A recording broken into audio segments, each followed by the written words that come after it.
శుక్లాంబరధరం విష్ణుం శశివర్ణం చతుర్భుజం ప్రసన్నవదనం ధ్యాయేత్ సర్వవిఘ్నోపశాంతయే. ఓం గం గణపతయే నమః.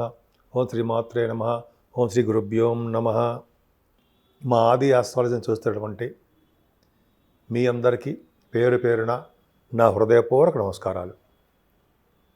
నేను మీ వాడ్రి నారాయణరావు శర్మ, CMA చేశాను, MA ఆస్ట్రాలజీ కూడా చేశాను 1999లో. సరే అది పక్క పెడదామండి. ఇప్పుడు మనం జనవరి 1 నుంచి 31 జనవరి వరకు కూడా, అంటే 2026 గ్రహాల యొక్క ప్రభావం ఎలా ఉంటుంది 12 రాశి వారి మీద కూడా తెలుసుకుందాం. దానికంటే ముందర మీరు మీ జాతకాలు చూపించుకోదలుచుకుంటే మీరు మా ఆది ఆస్ట్రాలజీని కన్సల్ట్ చేయొచ్చండి. లేదా మీ ఆది ఆస్ట్రాలజీకి మీరు ఫోన్ చేయొచ్చు.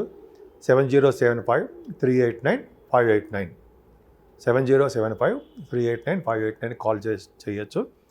కొద్దిగా బిజీగా ఉండడం వల్ల, కొద్దిగా షూట్స్లో ఉండడం వల్ల, లేకపోతే నేను జాతకాలు చెప్తూ ఉండడం వల్ల కొంచెం లిఫ్ట్ చేయకపోవచ్చు. మీరు వాట్సాప్లో మీరు మెసేజ్లు పెట్టండి, తప్పకుండా నేను మీకు రెస్పాండ్ అవుతాను. అంతే కదండి, జాతకాలే కాదు, మీ ముహూర్తాలు పెట్టించుకోవాలన్నా, అంటే గృహప్రవేశ ముహూర్తాలు కానీ, వివాహ ముహూర్తాలు కానీ, అట్లాగే అనేక రకాలైన మంచి మంచి ముహూర్తాలు పెట్టించుకోవాలన్నా కూడా నేను తప్పకుండా మీకు నేను చెప్పగలను. అంతేకాకుండా వాస్తు సంబంధించిన ప్రాబ్లమ్స్ ఉన్నా కూడా మీరు చెప్తే నేను దాని పరిష్కార మార్గాలు కూడా సూచిస్తాను. ఈ నెల మొత్తం కూడా ఎలా ఉండబోతోందో తెలుసుకుందాం. 12 రాశి వారికి తెలుసుకుందాం. దానికంటే ముందర గ్రహాల యొక్క స్థితిగతుల గురించి తెలుసుకుందాం. మనం గ్రహం అంటే గురుగ్రహం మిథున రాశిలో వక్రగతిలో ఉన్నాడు. కేతువు సింహరాశిలోను, రవి బుధ కుజ శుక్రులు వారు నలుగురు కూడా, అంటే 4 గ్రహాలు కూడా ఆల్మోస్ట్ 13వ తారీఖు వరకు ధనుస్సు రాశిలోను. అంతేకాకుండా 13th ఆఫ్ జనవరిలో శుక్రుడు మకరంలోను, 14వ తారీఖు రవి మకరంలోను, 16వ తారీఖు కుజుడు మకరంలోను ఎగ్జాల్టేషన్ ఉంటాడు, ఉచ్ఛలో ఉంటాడు. అలాగే 17వ తారీఖు బుధుడు మకర రాశిలో ఉంటాడు. అంటే ఆల్మోస్ట్ 13, 14, 16, 17 తారీఖుల్లో కూడా, అంటే ఆల్మోస్ట్ అంటే 15th నుంచి ఆఫ్ జనవరి నుంచి కూడా శోభాలతో ఒకలాగా ఉంటాయి. 15th జనవరి లోపల ఫలితాలు ఒక విధంగా ఉంటాయి. ఎందుకంటే వాళ్ళ గ్రహాల యొక్క రాశులు మారుతున్నారు కదా, 4 గ్రహాలు ఇచ్చే ఫలితాలు రాశులు కానీ డిఫరెంట్గా ఉంటుంది. అంతేకాకుండా రాహు మీకు అద్భుతంగా మీకు కుంభరాశిలో ఉన్నాడు. అంతేకాకుండా శనీశ్వరుడు మీనరాశిలో. ఈ విధంగా 9 గ్రహాలు కూడా 12 రాశిలో ఉన్నాయండి. కుంభరాశి వారికి ఈ సంవత్సరం మొత్తం కూడా ఖర్చులతో స్టార్ట్ అవుతుంది మీకు. కానీ అదృష్టం అంటే ఫారిన్ కంట్రీస్ వెళ్తారు. ఖర్చులు అంటే అర్థం ఏంటంటే దేవాలయాల సందర్శన, తీర్థయాత్ర సందర్శన అని చెప్పుకుందాం. పరిణామాలు చెప్పుకుందాం అండి. ఎప్పుడైనా తొందర మనకి. సరే, ఏదైనా ఫైనాన్షియల్గా మీకు ఏం ఇబ్బంది పడాల్సిన అవసరం లేదు. ఫారిన్ కంట్రీస్ వెళ్ళడానికి మీరు రెడీగా ఉండడం మాత్రం ఉండాల్సిందే. ఫారిన్ కంట్రీస్ వెళ్తారు. కాకపోతే ఏంటంటే మీ మాట పరుషం వలన పదజాలం ఉంటుంది మీకు. మీ ఫ్రెండ్ సర్కిల్లోనూ, మీ భార్యాభర్తల విషయంలోనూ, బంధువుల దగ్గర కొద్దిగా మీరు ఏదో అతిగా మాట్లాడేసి కోపతాపాలతో ఒక విధంగా హార్ష్గా మాట్లాడతారు. కాబట్టి వాళ్ళకి నొచ్చుకుంటారు, బాధపడుతుంటారు, ముఖ్యంగా భార్యాభర్తలు. అదొక్కటి కుంభరాశి వారికి సడన్గా కోపం వస్తూ ఉంటుంది. జాగ్రత్తగా ఉంటే సరిపోతుంది. అదొక్కటే చూసుకోండి. మీ తమ్ముళ్ళకి బాగుంటుంది, ప్రయాణాలు చేస్తారు, పట్టుదల పెరుగుతుంది, కొత్త కొత్త ఐడియాలు వస్తుంటే దాన్ని ఆచరించేస్తూ ఉంటారు, బ్రహ్మాండంగా ఉంటాయి. కష్టపడి పనిచేస్తారు, మీరు ధైర్యంగా ఉంటారు. అలాగే వాహన సౌఖ్యము, తీర్థయాత్రలు చేస్తుంటారు. కానీ కంఫర్టబుల్నెస్ లోపము, అంటే సుఖంలో లోపం అంటే మీరే కష్టపడడం ఎక్కువ, సుఖపడడం తక్కువ. పైగా మీ తల్లిగారికి ఆరోగ్య పరిస్థితి కూడా కొంచెం ఇబ్బందికరంగా ఉంటుందని జాగ్రత్తగా చూసుకోండి. అంతేకాకుండా మీ చదువులో కూడా ఎన్నో ఆటంకాలు వస్తుంటాయి. బద్ధకం పెరిగిపోతూ ఉంటుంది, మర్చిపోతూ ఉంటారు. మీకు అనుకున్న ర్యాంకులు, మార్కులు రాలేకపోతూ ఉంటాయి. కొంచెం ఇబ్బందికరంగా ఉంటుంది. మీ సంతానం విషయంలో చూసుకుంటే పుత్ర సంతాన యోగం కలగడానికి ఎక్కువ అవకాశాలు ఉన్నాయి. సంతానం వలన వృద్ధి కలుగుతూ ఉంటుంది మీకు.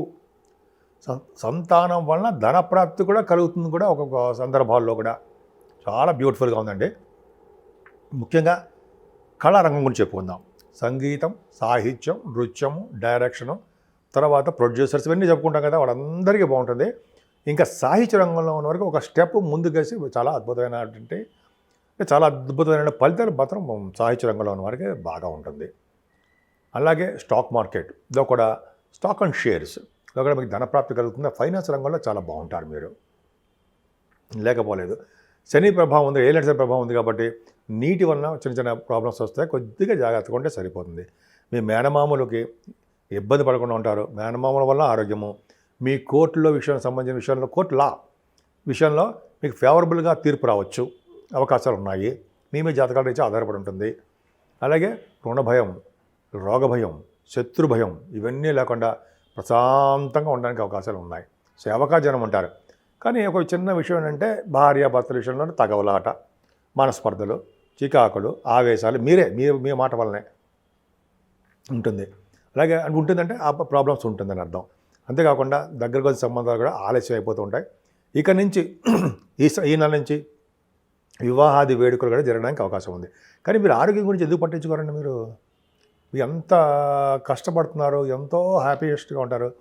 ఆరోగ్యం పట్ల మీరు కొద్దిగా శ్రద్ధ వహించాలండి. మీరు ఆస్ట్రాలజర్స్ కూడా చాలామంది ఉన్నారు, వాళ్ళకి కూడా చెప్తున్నారు అనమాట. చాలా అద్భుతమైన ఉన్నారు మంచి వాళ్ళు. సో వాళ్ళకేంటంటే శని ప్రభావం వల్ల కూడా మోకాళ్ళ నొప్పులు, పిక్కల నొప్పులు, పాదాల నొప్పులు, తొడలంటే ఎక్కువ మండు నడుస్తూ ఉంటారు కదా మీరు వాకింగ్.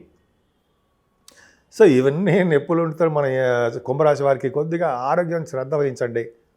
ఆంజనేయ స్వామిని పూజించండి, నల్ల నువ్వులు దానం ఇవ్వండి, శనీశ్వరుని పూజించండి.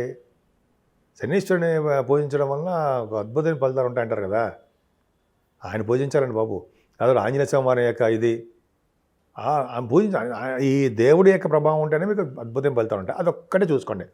కానీ మీరు చేస్తున్న వ్యాపారాలు మాత్రం అద్భుతంగా ఉంటాయండి. అంటే బ్యాంకింగ్ రంగంలో కానీ, విద్యా సంస్థలు కానీ, లేకపోతే మీరు ఏ బిజినెస్ చేసినా ఆ బిజినెస్లో బాగా రాణిస్తారు. విదేశీ పర్యటన ఉంటుంది. ఎందుకంటే 9th హౌస్ లార్డ్ ఎవరు? శుక్రుడు 12వ భావంలో ఉన్నాడు. 12 ఏంటి వాడు? 2వ భావంలో ఉన్నాడు. కుంభరాశి వాళ్ళు డెఫినెట్గా ఫారిన్ కంట్రీస్ వెళ్తారు. అంటే మీ జాతకాల రీత్యా ఆధారపడి ఉంటుంది. అంటే వాళ్ళు అంటే వ్యాపారాల రీత్యా, హైయర్ ఎడ్యుకేషన్ రీత్యా, లేకపోతే స్టెప్ 3 అంటే స్టెప్ 3 అర్థం ఏంటంటే మెడిసిన్, ఎండి కోర్స్. ఇట్లాగా మీరు విదేశాలు వెళ్ళడానికి అవకాశాలు చాలా బాగున్నాయండి. ముఖ్యంగా రియల్ ఎస్టేట్ రంగంలో ఉన్న వారికి బిజినెస్లు బాగా షైన్ అవుతాయి అన్నది సందేహం లేదు. బాగా సక్సెస్ అవుతారు. మీరు ఏ వ్యాపారం చేసినా వ్యాపార అభివృద్ధి ఉంటూనే ఉంటుంది. మీరు చేస్తున్నటువంటి వృత్తిలో కూడా, ప్రొఫెషన్లో కూడా, అంటే 10th భావం అధిపతి 12వ భావంలో ఎగ్జాల్టేషన్లో ఉన్నాడు. అంటే ఏంటంటే మీకు ఖచ్చితంగా కష్టపడుతూనే ఉంటారు. అంతేకాని మీ ఉద్యోగం ద్వారా ప్రమోషన్స్ వచ్చి కొద్దిగా మీకు నచ్చని చోట్లకి వెళ్తారు, ట్రాన్స్ఫర్స్ అవుతారు. అదొకటి ఉంది. ముఖ్యంగా సాఫ్ట్వేర్ రంగ ఉద్యోగస్తులకి, గవర్నమెంట్ ప్రొఫెషన్లో ఉన్నవారికి కూడా కొద్దిగా అంటే బాగా సక్సెస్ అవుతారండి. వాళ్ళు ప్రమోషన్స్ వస్తాయి, వాళ్ళకి అనుగుణంగా ఆనందంగా ఉంటారు. కానీ కొద్ది చిన్నపాటి మూమెంట్ ఉంటుంది. ఏదైనా 12వ తారీఖు వరకు బాగా లాభాలు వస్తాయండి. జనవరి 12వ తారీఖు వరకు కూడా లాభాలు అధికంగా ఉంటాయి. లాటరీస్ అనకూడదండి, కానీ ఫ్లో ఆఫ్ మనీ ఎక్కువ ఉంటుందని చెప్పచ్చు. అంటే మీరు కష్టపడాల్సిందే. మన లాటరీస్ గ్రీటరీస్ మనం నమ్ముకోవద్దు. కష్టపడదాం, కష్టపడే సంపాదించుకుందాం. అంటే సంపాదించుకుందంటే కుంభరాశి వాళ్ళని అర్థం. ఖచ్చితంగా మీరు వెలుగులోకి వస్తారు. మనకి ఎంత సంపద ఇవ్వాలో అంత సంపదని భగవంతుడు ఇస్తాడో ఆయనకు తెలుసు. సరేనండి. మెయిన్ ఇంపార్టెంట్ ఇది చెప్పుకోవాలి విషయం. 12th భావం 12వ ఇల్లు, రవి, బుధ, కుజ, శుక్రులు.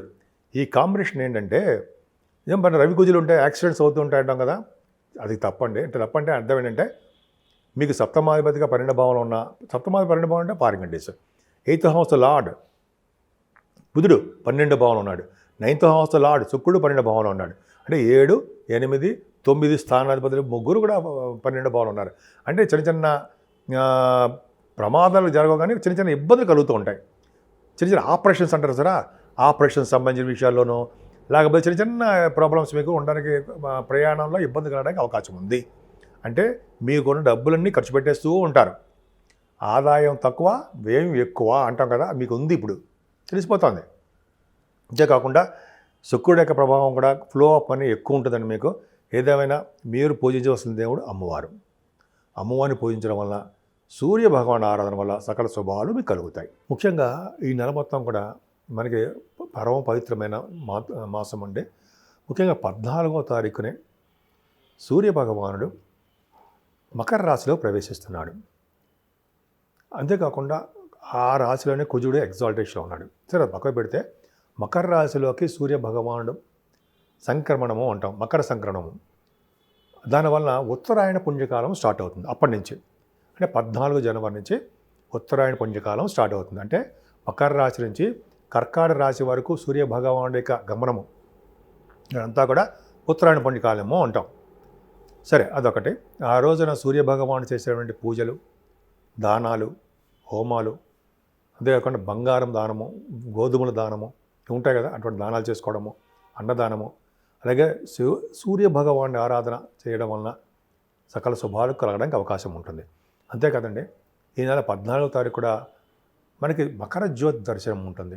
అయ్యప్ప స్వామివారి యొక్క మకర జ్యోతి దర్శనం. ఆ రోజు కూడా అద్భుతమైనటువంటి ఫలితాలు ఉంటాయండి.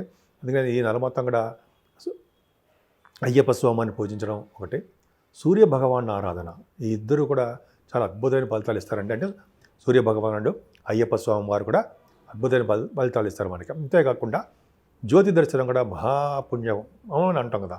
సో అదొకటి, జ్యోతి దర్శనం చేసుకోవడము అది చాలా పుణ్యం.